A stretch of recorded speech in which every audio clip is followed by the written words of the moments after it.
चालाक बिल्ला और दो कुत्ते। मोनू काफी हट्टा खट्टा एक बिल्ला था। अगर कोई मोनू को देखता तो उसे खाने का मन करता था। पर मोनू बड़ा ही होशियार और चालाक था। वो किसी के हाथ नहीं लगता था। एक बार मोनू पर रोनी और रॉकी नाम के दो कुत्तों की नजर जाती है। उसे देखकर रॉकी कहता है, अरे रोनी, ये तो वही बिल्ला है जिसे खाने को जानवर तरस रहे हैं। चलो आज हम इस बिल्ले का शिकार कर ही लेते हैं।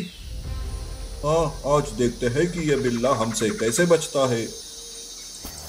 रॉकी और रोनी मोनू की तरफ दबे पांव जाने लगते हैं, पर मोनू उन दोनों को देख लेता है। मोनू तुरंत वहां से भागने लगता है, तो वो दोनों भी उसके पीछे भागने लगते हैं। मोनू भागते भागते एक बड़े से पेड़ पर चढ़ जाता है और कहता है, तुम दोनों मुझे नहीं पकड़ सकते। हिम्मत है तो पेड़ पर चढ़कर दिखाओ। उन दोनों को पेड़ पर चढ़ना नहीं आता था, पर वो बार बार पेड़ चढ़ने की कोशिश करते हैं, पर वो फिसलकर नीचे गिर जाते थे। इसीलिए वो दोनों थोड़ा सोचकर वहां से पास की झाड़ियों में छुप जाते हैं। रोनी, थोड़ी देर यहीं पर इंतजार करते हैं। देखते हैं कि ये बिल्ला कब तक पेड़ पर बैठा रहेगा। जैसे ही ये नीचे उतरेगा उस पर हम हमला बोल देंगे। दोनों भी झाड़ियों में छुप कर बैठे थे। तब मोनू को लगता है कि वो दोनों वहाँ से चले गए हैं, इसीलिए वो पेड़ से नीचे उतर जाता है। पर ये क्या, जैसे ही मोनू पेड़ से नीचे उतरता है, रॉकी और रोनी उसके पीछे पड़ जाते हैं। मोनू वहाँ से दुम दबाकर भागने लगता है। मोनू भागते भागते एक बड़े से पत्थर पर चढ़ जाता है। रॉकी एक तरफ तो दूसरी ओर रोनी खड़ा हो जाता है। तब रॉकी कहता है, अरे ओ बिल्ले, अब कहाँ भाग कर जाएगा तू? हमारे जंगल से आज तक कोई नहीं बचा, तो तू क्या चीज है? दोनों भी मोनू की तरफ एक साथ बढ़ने लगते हैं। उस वक्त मोनू डर कर नहीं बल्कि हिम्मत से काम लेता है। जैसे ही रोनी और रॉकी मोनू पर एक साथ हमला करने जाते हैं, वैसे ही मोनू तेजी से वहां से कूद जाता है। इस चक्कर में उन दोनों की ही जोर से टक्कर हो जाती है। वो दोनों सर को सहलाने लगते हैं। अरे रोनी, दिखाई नहीं देता क्या कितना दर्द हो रहा है मुझे? उस मोनू को पकड़ने की बजाय मुझे ही टक्कर मार दी तुमने। अरे जो हाल तेरा वही मेरा है। ये सब उस मोनू की वजह से हुआ है। कैसा रहा मेरा झटका? आओ आओ, मुझे पकड़ कर दिखाओ। अरे मेरे पीछे पड़े ना तो खुद मुंह के बल गिर जाओगे, इसलिए कहता हूँ कि मेरा पीछा छोड़ दो। रोनी और रॉकी डर से चिल्ला रहे थे, तो मोनू उन पर हंस रहा था। मोनू को हंसता देख रोनी और रॉकी का गुस्सा और भी बढ़ जाता है। वो उस पर गुर्राने लगते हैं। मोनू उनका इरादा जान जाता है और वो फिर से भागने लगता है। भागते भागते मोनू सोचता है, अरे ये दोनों तो मेरे पीछे हाथ धोके पड़े हैं। अब कुछ भी करके इनसे पीछा छुड़ाना ही होगा। तभी मोनू को शेर की गुफा दिखाई देती है। उसे शेर के खर्राटों की आवाज भी सुनाई देती है। उसे समझ में आता है कि शेर गहरी नींद में है। तब जाके उसके दिमाग में एक प्लान आता है। अब ये शेर ही इन कुत्तों को मजा चखाएगा। कुत्तों, अब अपनी करनी की सजा। मोनू गुफा के अंदर छुप जाता है।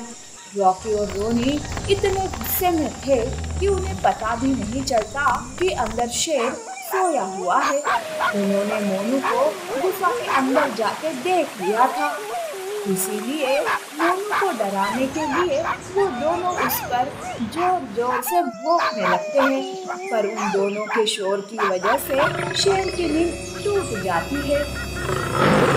कम वक्त कुत्ते भी ना सोने नहीं देते। बहुत अच्छा सपना तोड़ दिया इन कमीने कुत्तों ने। आज से इनका भौंकना ही बंद कर दूंगा।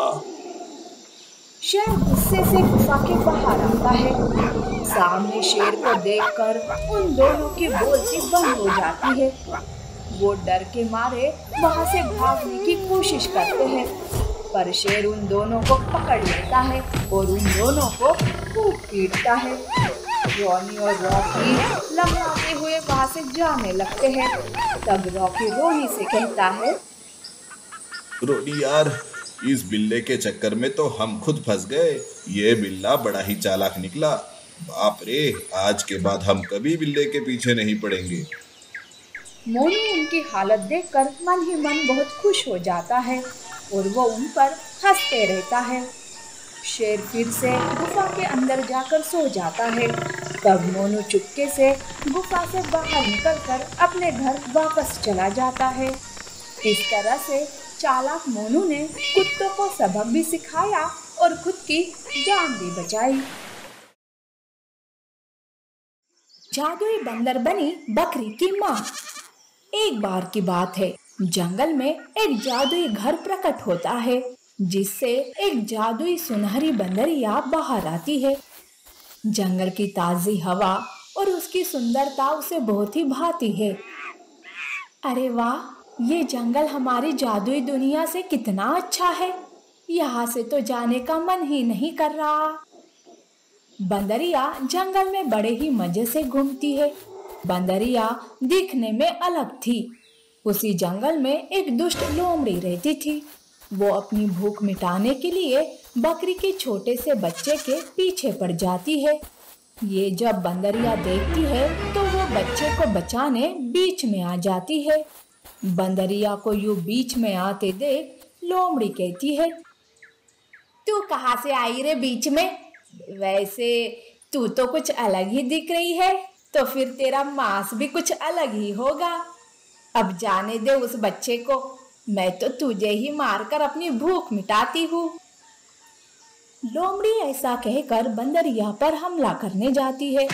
तब बंदरिया अपनी जादुई शक्ति का इस्तेमाल करते हुए लोमड़ी को दूर फेंक देती है। लोमड़ी दूर जाकर नीचे गिर जाती है, पर वो फिर से खड़ी होकर बंदरिया पर हमला करने आती है। तब बंदरिया अपनी आंखों से रोशनी निकालती है, जिससे लोमड़ी को झटके लगने लगती है। वो तो बस हिलती जा रही थी।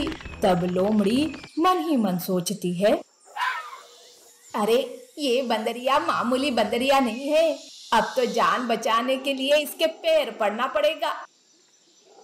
लोमड़ी जोर जोर से चिल्लाने लगती है, अरे बंदरिया छोड़ दे मुझे, देख देख मैं बच्चे को कुछ नहीं करूंगी, छोड़ दे मुझे। ये सुनकर बंदरिया लोमड़ी को छोड़ देती है। तब लोमड़ी दुम दबाकर वहां से भाग जाती है। वो बच्चे के पास आती है और कहती है, बच्चे घबराओ मत, अब वो लोमड़ी कभी तुम्हारे पास नहीं आएगी। वैसे चलो मैं तुम्हें तुम्हारे घर छोड़ देती हूँ। मेरा कोई घर नहीं है और ना ही मेरा कोई अपना, मैं तो अनाथ हूँ। वैसे आपका बहुत बहुत धन्यवाद मेरी जान बचाने के लिए। बच्चा ऐसा कहकर उदास हो जाता है और वो वहां से जाने लगता है। बंदरिया को उस बच्चे पर दया आती है। वो बच्चे को रोकते हुए कहती है, बेटा क्या तुम मेरे साथ चलोगे मेरी दुनिया में? वहाँ तुम्हें बहुत ही अच्छा लगेगा। और हाँ, आज से तुम्हारा नाम राजू। राजू बंदरिया के साथ जाने के लिए तैयार हो जाता है। बंदरिया राजू को अपने जादुई घर ले आती है। वो दोनों जैसे ही जादुई घर में अंदर जाते हैं, वैसे ही वो घर जंगल से गायब हो जाता है। बंदरिया के साथ राजू जादुई दुनिया में बहुत ही खुशी से रहने लगता है। बंदरिया राजू की एक माँ के जैसे ही देखभाल कर रही थी। वहाँ पर एक शैतानी जादुई शेर रहता था। जब उसकी नजर राजू पर पड़ती है, तब वो सोचता है, अरे ये बकरी का बच्चा कहाँ से आया? मुझे इसकी बलि देकर इसका खून पीना होगा, तभी मेरी काली जादू और भी ताकतवर हो जाएगी। शेर राजू पर नजर रखने लगता है। बंदरिया को शेर के बारे में पता चल जाता है। तब वो शेर से मिलकर कहती है, देख शेर, तू मेरे बच्चे राजू से दूर रहना, नहीं तो मुझसे बुरा कोई नहीं होगा, समझे? अरे चाचा, मैं तुम्हारी गीदड़ भभकी से नहीं डरने वाला। मुझे जो चाहिए वो मैं किसी भी तरह हासिल करके ही रहूंगा। बंदरिया हर वक्त राजू की रक्षा में लगी रहती थी। एक दिन तो शेर राजू पर हमला कर ही देता है, पर सही समय पर बंदरिया वहां आ जाती है। बंदरिया और शेर अपनी अपनी जादुई शक्ति से आपस में लड़ाई करते हैं, पर इस लड़ाई में बंदरिया जख्मी हो जाती है। तब बंदरिया राजू को लेकर एक गुफा में चली जाती है। अरे ओ बंदरिया, कहाँ भाग कर जा रही है? कितना भी छुपने की कोशिश कर, पर मैं तुम्हें ढूंढ लूंगा और उस राजू की बलि देकर ही रहूंगा। बंदरिया शेर के हमले से डर जाती है। बंदरिया की हालत देखकर राजू कहता है, माँ, आप कितनी घायल हो चुकी हो। माँ, चलो हम यहाँ से जंगल चलते हैं, वहाँ पे कोई जादुई शेर नहीं है जो हमें नुकसान पहुँचाएगा। बेटा, खतरा हर वक्त हमारे आसपास किसी ना किसी रूप में घूमते ही रहता है। हमें ऐसे हार मानकर नहीं भागना चाहिए। पर हाँ, तुम्हारा यहाँ रहना भी खतरे से खाली नहीं। तुम्हारी रक्षा के लिए मुझे कुछ ना कुछ करना होगा। बंदरिया अपनी सारी जादुई शक्तियाँ राजू को देना चाहती थी, ताकि वो हर वक्त सुरक्षित रह सके और उसे कोई भी नुकसान ना हो। इसीलिए बंदरिया एक पूजा करती है और अपनी सारी शक्तियाँ राजू को देती है। बस वो शक्तियाँ पूनम की रात होने के बाद ही राजू को मिल सकती थी। बंदरिया और राजू अपने जादुई घर से जंगल आने लगते हैं, पर तभी वहाँ जादुई शेर आता है। कहाँ जा रही है तू? मेरे हाथों से बचना इतना आसान नहीं है। शेर राजू पर हमला करने जाता है। तब बंदरिया बीच में आती है। उन दोनों में फिर से लड़ाई शुरू हो जाती है, पर इस बार बंदरिया के पास कोई जादुई शक्तियाँ नहीं थी और राजू भी अपनी जादुई शक्तियाँ इस्तेमाल नहीं कर सकता था। तब बंदरिया राजू से कहती है, राजू, जल्दी से चला जा यहाँ से। मैं इस शेर को रोक कर रखती हूँ, और हाँ, अपनी जादुई शक्ति का इस्तेमाल किसी की मदद के लिए करना। चले जा बेटा यहाँ से। पर माँ, आप मेरी चिंता मत करो, चले जाओ यहाँ से। राजू को मिली हुई शक्तियाँ वो पूनम की रात के बाद ही इस्तेमाल कर सकता था, इसीलिए वो माँ के कहने पर जादुई घर के अंदर चला जाता है। वो घर वहां से गायब होकर सीधे जंगल में प्रकट हो जाता है। इधर बंदरिया शेर से राजू को बचाने में कामयाब हो जाती है। राजू के ऐसे जाने से शेर बंदरिया को जान से ही मार देता है, पर शेर के पास इतनी शक्ति नहीं थी कि वो जादुई दुनिया से बाहर निकल सके, इसीलिए वो भी उसी दुनिया में रह जाता है। इधर राजू जंगल में आकर, मेरी माँ ने मेरी जान बचाई, इतना ही नहीं बल्कि अपनी सारी शक्तियाँ मुझे दे दी।